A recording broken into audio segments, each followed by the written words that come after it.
Good morning, everyone. Hope you're awesome and well. Welcome to another Wealth Coffee Chat. Good to see all of you up and at it early. A few of you online already. Big shout out to James and David and Cheeto. A little bit high now on my seat. Get my seat right. Tim, Alison, Paulo.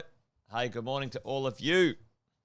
Thanks for joining me. I hope you had a wonderful weekend.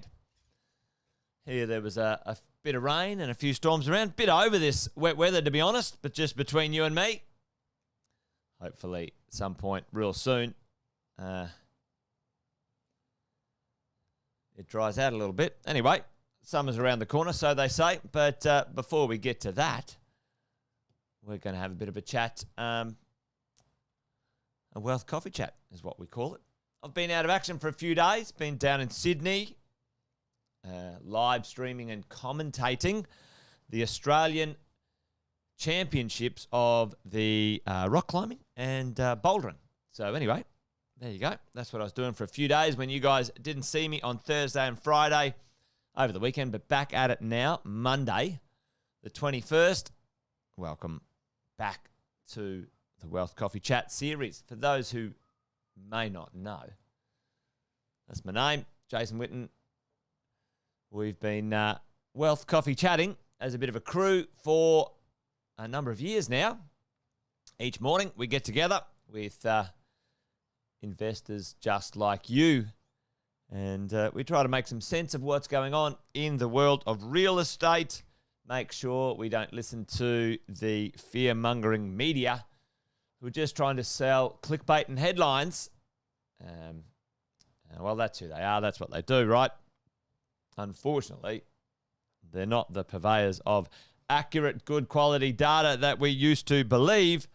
So us, as property investors, we need to make up our own minds by understanding what's going on, because sometimes they drop a little breadcrumb of information out there, which is factually accurate, but their language and their sensationalism headlines make those pieces of information maybe a little bit more, I don't know, terrifying or exciting, depending on which way you look at it. So welcome to Wealth Coffee Chat. I've been investing over 25 years now. I've had a few wins and I've had a few losses. I've been on the privilege end of being able to coach many property investors, maybe just like you as well. So along the way, learnt a few things. My clients right now, this is kind of cool. My clients collectively that are in my coaching and mentoring program across Australia, we haven't even added New Zealand yet, own collectively 10,000 properties, 10,000 plus properties, that's pretty cool. That's pretty cool. I'm pretty stoked with that. So, 10,000 plus properties, you get to see and understand a few things, and I get to share those with you each morning. Our mentoring clients get the deeper dive on our mentoring nights, but this morning, we're going to share some tidbits of information out there. And a little bit of a headline that's going on in the marketplace, folks, is this one. Hey, these 200 suburbs just dropped out of the $1 million club. $1 million club. Now, my question to you is that factually correct? The answer is yes. I'll answer that, so I don't waste your chatting expertise. But tell me in the chat, is this a normal problem? Property prices go up, they adjust a little bit, or is this an abnormal problem? Tell me in the chat right now, what would you call this? The difference between normal and abnormal. This is, for us as investors, question. Normal or abnormal? Abnormal. Yep. Sometimes yeah, totally. Alison, Tim, for sure. Absolutely 100% normal problem. All right. And, the media tried to sensationalize this type of thing. Now, for sure what happens all the time. It's the same what's happened with interest rates being dropped to all-time lows, and now they're being, put up. What happens in normal market momentums, corrections, and flows of value and supply and demand and so on, things overshoot and then they undershoot. It's never a perfect trajectory. So let's have a bit of a look at sort of, what may have gone on in recent times. Let's talk about, let's talk about 1718, right? 1718, which is the APRA land, and we're all in a bit of a funk at APRA time. Along comes 19, and then call it 20, 21, and then 22. So, we're all in a bit of a funk when it came to the marketplace, and this is growth, like growth on growth, like the growth momentum. Doesn't mean our values are, by and large are being affected, let's say. If your property prices in certain suburbs are staying steady, then that's fine, right? But the market is not growing. That's what a lot of this sensationalism and misunderstanding is all about. So let's have a look. Market growth, decline, 19, just starting to get a little bit of something. Along comes COVID. Market says, I don't know what's going on here. Let's just hunker down. A little bit sideways for, early 20. And then, boom, we had something pretty significant happen. And now we're getting an adjustment. Okay?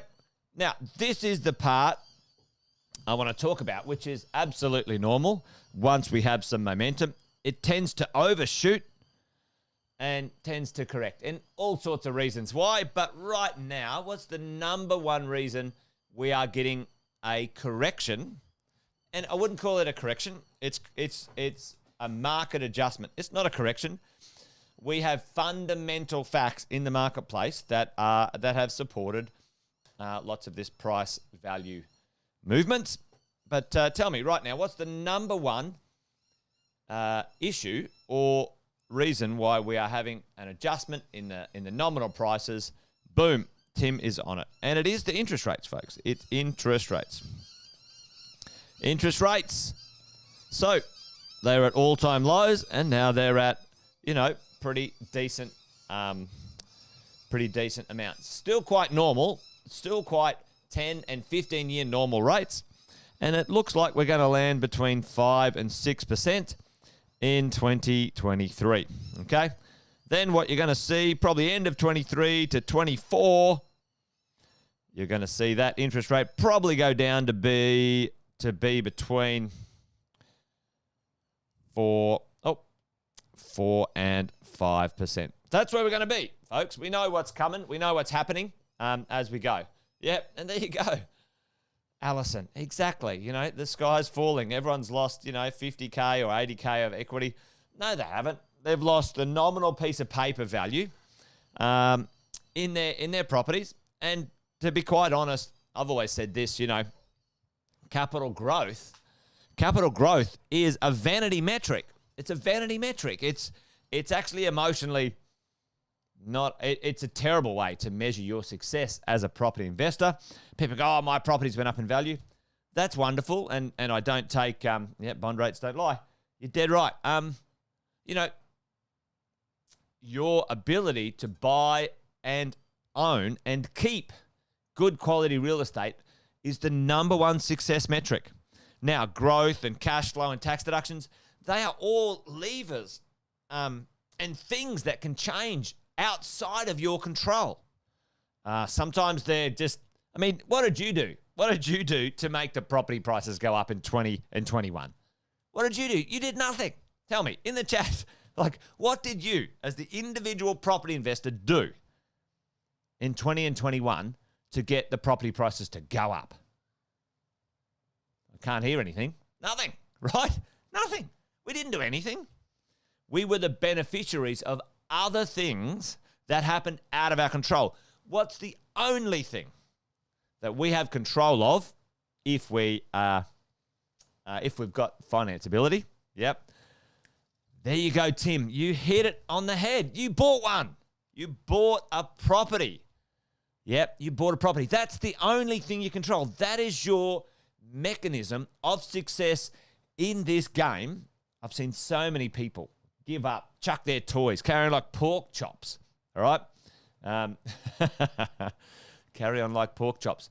Listen, what you control is this: the choice, the style, the type, and the location of the property you buy. Okay? Yep. There you go. Boom, Alison. That's what you did. You control. Exactly. You got great advice. You did your research. You didn't rush into it. You made a great quality choice, Alison. And you put your money in the market in a way that was appropriate for you and your circumstances. The rest, as investors, we can understand, we can analyze, we can make sure we manage. However, we didn't do it. You didn't do it. I didn't do it. Capital growth, vanity metric, folks. So what's it look like for the future? Well, why is this happening? Let's have a little look at, I'm just going to use Melbourne here for an example. I might put my glasses on so I can see. This is a bit harsh, isn't it? Financial Review, Melbourne losers. That's not much. That's not very nice. However, Melbourne is not losers. We love Melbourne. Melbourne's an awesome place. However, what's going on here in this circumstance? Let's have a bit of a look at what, what's happening in Melbourne, and as an example of these 200 suburbs dropping out of the $1 Million Club. And you know what? They dropped from, $1 million to $950. Boo-hoo. Boo-hoo. 4 years ago, they were 500, like Alison said. Come on now. Again, this is the stuff where, an uneducated, unsupported property investor might be scared or terrified by silly headlines. And that's not you. That is not you. And it shouldn't be you, folks, as we're going along. So let's have a look at, what's going on and why this might occur. And we'll talk about something in a minute. That's pretty important. Let's have a look at, I chose this suburb here because it was easy for me to type into the map. But in Melbourne, the bulk of suburbs leaving the $1 Million Club were located in the outer, let's have a look at a clue here, the outer east, northeast, and southeast. What's the clue? What's the word, folks? Outer. Outer. That's the clue. That's the word here. So why is this happening? And maybe put it in the chat if you think you know. And this is one of the, it's kind of like a principle of real estate when it comes to growth patterns, folks. Growth patterns. But to be honest, it's a principle of many things. Proximity, boom, Tim. Absolutely. What happens is, let's do this very roughly because it's a little bit more sophisticated than this. If you want a deeper dive on this, then I suggest you listen to Sam's podcast, the 4X Growth Factors and all that sort of stuff. Sam Saga's my business partner and compadre for over 20 years in this game. Absolute genius. And Tim's talking about proximity. And proximity, by and large, to what? Put that in the chat, folks. And I might even answer it just to make sure we stay on time today. But proximity to infrastructure.